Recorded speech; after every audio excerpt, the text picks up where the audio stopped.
QS Al-Araf ayat 25 berbunyi, secara makna zahir, di bumi itu kamu hidup, di bumi itu kamu mati, dan darinya kamu akan dibangkitkan. Ayat ini tampak sederhana, nyaris biologis. Namun, bagi tasawuf, justru di kesederhanaannya tersembunyi peta perjalanan ma'rifat yang sangat dalam. Dalam Tadabbur Qalbu, ayat ini tidak hanya berbicara tentang tanah sebagai lokasi fisik, tetapi tentang keadaan keberadaan manusia menurut ruh ajaran Imam Junaid al-Baghdadi. Ayat ini adalah pelajaran tentang fan dan bak yang dibungkus dalam bahasa kosmik. Hidup di bumi bukan sekadar bernapas, tetapi hidup dalam hijab jiwa yang masih terikat oleh bentuk, nafs, dan sebab akibat. Bumi di sini adalah simbol katsrah, keberagaman dan keterpecahan. Tempat ego merasa aku ada. Mati di bumi menurut Junaid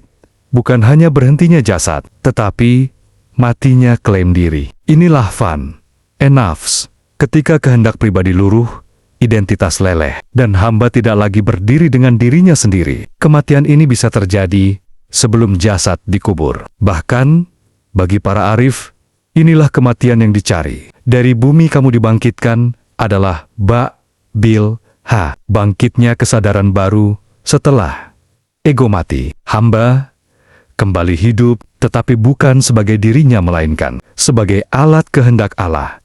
Inilah hidup yang jernih, tenang, dan tidak reaktif. Imam Al-Ghazali dengan bahasa Tazkiyatun Nafs membaca ayat ini sebagai proses penyucian bertahap jiwa. Bumi adalah lambang nafs am-am, rah jiwa yang berat, lengket, dan condong ke bawah. Selama manusia hidup di bumi, ia masih ditarik oleh syahwat, ambisi, dan rasa memiliki. Kematian di bumi menurut Al-Ghazali adalah tazkiyah, membersihkan hati dari cinta dunia, bukan membenci dunia, tetapi tidak menjadikannya pusat. Ini adalah kematian keterikatan, bukan kematian fungsi. Seseorang masih bekerja, berkeluarga, berperan, tetapi hatinya tidak lagi tinggal di sana. Kebangkitan dari bumi adalah hanya kalbun sal, hati yang hidup dengan Allah. Pada tahap ini, kehidupan dunia tetap berjalan, tetapi orientasi sudah berubah. Dunia menjadi ladang, bukan rumah. Ego menjadi alat, bukan raja. Dalam hakikat Marifatullah, ayat ini mengajarkan satu hukum halus. Siapa yang tidak mati sebelum mati, ia tidak akan benar-benar hidup setelahnya. Bumi bukan musuh. Ia adalah madrasah. Hidup di bumi adalah ujian kesadaran. Mati di bumi adalah pembersihan. Bangkit dari bumi adalah perjumpaan makna bahwa yang hidup sejati bukan jasad, melainkan hati yang mengenal Tuhannya. Ayat ini menutup kisah Adam bukan dengan hukuman, tetapi dengan janji jalan pulang, bahwa kejatuhan ke bumi bukan akhir, melainkan awal perjalanan ma'rifat. QS Al-Araf ayat 26 berbicara tentang pakaian. Bagi mata biasa, ini ayat etika dan budaya. Bagi Tadabbur Qalbu, ini adalah ayat tentang bagaimana nur ditata agar bisa dihuni oleh manusia. Allah menyebut 3 lapis: pakaian penutup aurat, perhiasan, dan libe, sutako, pakaian takwa. Lapis terakhir itulah inti Marifatullah. Dalam pandangan Imam Junaid al-Baghdadi, pakaian adalah simbol siter penutup rahasia. Setelah manusia jatuh ke bumi, kesadaran terbelah. Ada yang tampak, ada yang tersembunyi. Pakaian lahir menutup jasad, tetapi pakaian batin menutup ego agar tidak menampakkan diri di hadapan Allah. Aurat hakiki, menurut Junaid, bukan tubuh, melainkan aku. Selama aku masih ingin terlihat dipuji, diakui, dianggap suci, disitulah aurat terbuka. Alibe, sutako, adalah keadaan batin ketika hamba tidak lagi menampilkan dirinya, tetapi tenggelam dalam adab kehadiran ilahi.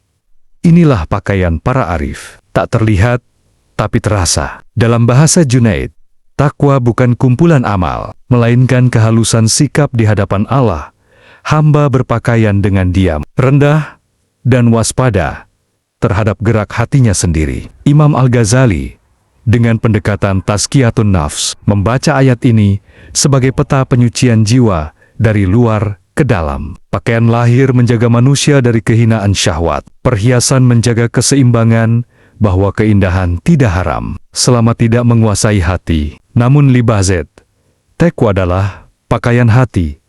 Rasa diawasi Allah yang terus hidup. Menurut Al-Ghazali, banyak orang menutup tubuhnya, tetapi membiarkan hatinya telanjang, penuh iri, ria, dan cinta dunia. Ini aurat yang paling berbahaya. Karena tidak disadari, takwa adalah kesadaran konstan yang menutup semua celah. Itu bukan dengan kepura-puraan, melainkan dengan kejujuran batin. Dalam hakikat Ma'rifatullah, ayat ini mengajarkan bahwa setelah hidup mati bangkit ayat 25, manusia tidak dibiarkan telanjang secara spiritual. Allah memberi pakaian kesadaran agar nur tidak menyilaukan nafs, dan nafs tidak merusak nur. Tanpa LIB, sutako, ibadah menjadi pamer, ilmu menjadi sombong, dan kesalehan menjadi identitas kosong. Dengan libuset, taku, bahkan amal kecil menjadi jalan makrifat. Ayat ini seakan berbisik kepada kalbu, jangan sibuk menghias jasadmu di bumi, sementara hatimu berdiri telanjang di hadapan Tuhan. Disinilah tasawuf menjaga keseimbangan, menutup tubuh dengan adab, menghias hidup dengan kebaikan, dan menyelubungi hati dengan takwa agar perjumpaan dengan Allah tidak melukai, tetapi menyembuhkan.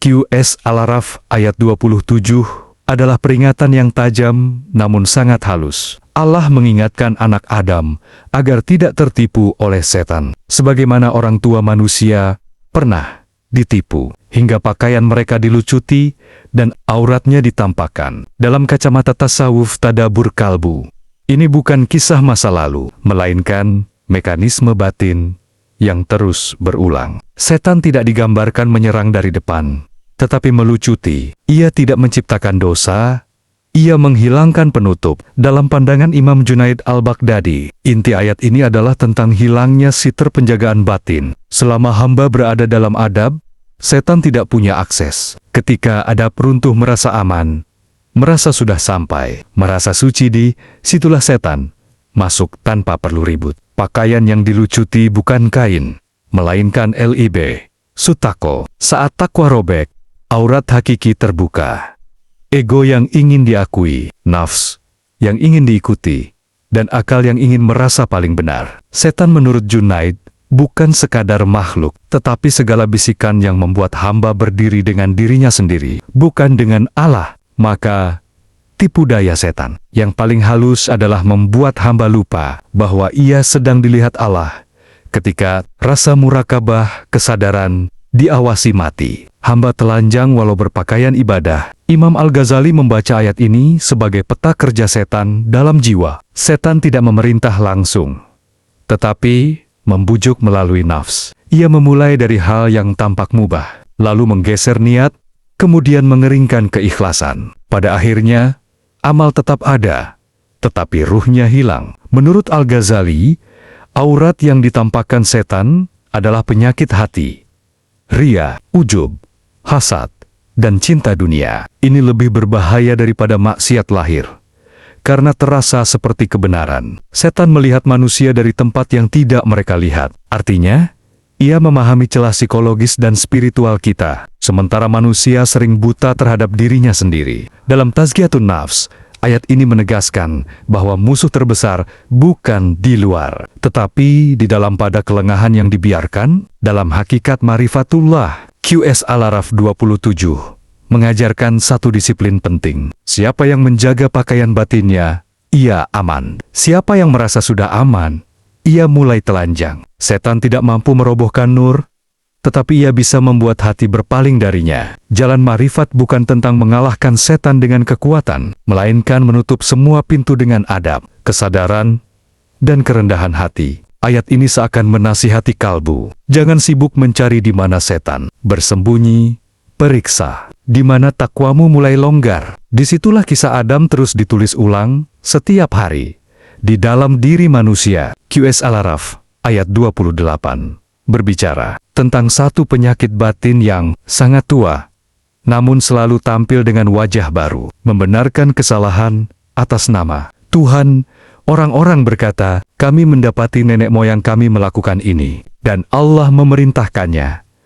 Lalu Allah memutus kalimat itu dengan tegas. Allah tidak memerintahkan perbuatan keji. Dalam Tadabur Kalbu, ayat ini adalah cermin bagi jiwa yang sudah kehilangan kejujuran batin, tetapi masih ingin tampak religius. Menurut Imam Junaid al-Baghdadi, ayat ini menunjuk pada rusaknya adab al-ubudiyah. Seorang hamba sejati selalu menuduh dirinya sebelum menuduh syariat. Ketika seseorang mulai berkata, Allah menghendaki aku begini, padahal itu lahir dari nafsnya, disitulah hijab paling tebal terbentuk. Dalam pandangan Junaid, maksiat yang diakui masih punya jalan pulang, tetapi maksiat yang dibungkus dalil adalah penutupan pintu ma'rifat. Sebab di sana, ego tidak hanya hidupnya mengaku sebagai wakil Tuhan. Ini bentuk paling halus dari syirik khafi, bukan menyembah selain Allah, tetapi menjadikan hawa nafsu sebagai penafsir kehendak Allah. Bagi para arif, Allah tidak pernah dijadikan tameng. Kehadirannya justru membuat hamba semakin malu, bukan semakin berani. Imam Al-Ghazali melalui Tazkiyatun Nafs melihat ayat ini sebagai diagnosis penyakit tolb, ibel, penipuan setan yang paling canggih. Setan tidak selalu mengajak pada dosa terang-terangan. Kadang, ia cukup membisikkan, ini bagian dari takdir, atau Allah Maha Pengampun, sebelum dosa itu benar-benar disadari sebagai dosa. Al-Ghazali menegaskan, takdir bukan alasan untuk membenarkan perbuatan, tetapi alasan untuk bertobat setelahnya. Ketika manusia menggunakan takdir untuk menghapus rasa bersalah, saat itulah hati mengeras. Ilmu tetap ada, ritual tetap berjalan, tetapi cahaya hidayah tidak masuk. Dalam tazkiyah, kejujuran batin adalah fondasi. Setiap amal harus siap diuji. Ini dari Allah, atau dari keinginan tersembunyi yang sedang mencari pembenaran. Dalam Hakikat Marifatullah, QS Al-Araf ayat 28, mengajarkan bahwa jalan mengenal Allah hanya terbuka bagi hati yang berani berkata jujur tentang dirinya. Allah Maha Suci dari perbuatan keji. Maka, setiap keburukan yang terjadi di diri manusia adalah undangan untuk kembali, bukan untuk berlindung di balik namanya. Ayat ini seakan menegur dengan lembut namun tajam. Jangan bawa-bawa Allah untuk membela nafsumu. Bawa nafsumu ke hadapan Allah untuk disucikan. Disinilah marifat dibedakan dari ilusi spiritual. Yang satu melahirkan kerendahan hati, yang lain melahirkan pembenaran diri, dan hanya yang pertama yang benar-benar menuntun kalbu pulang.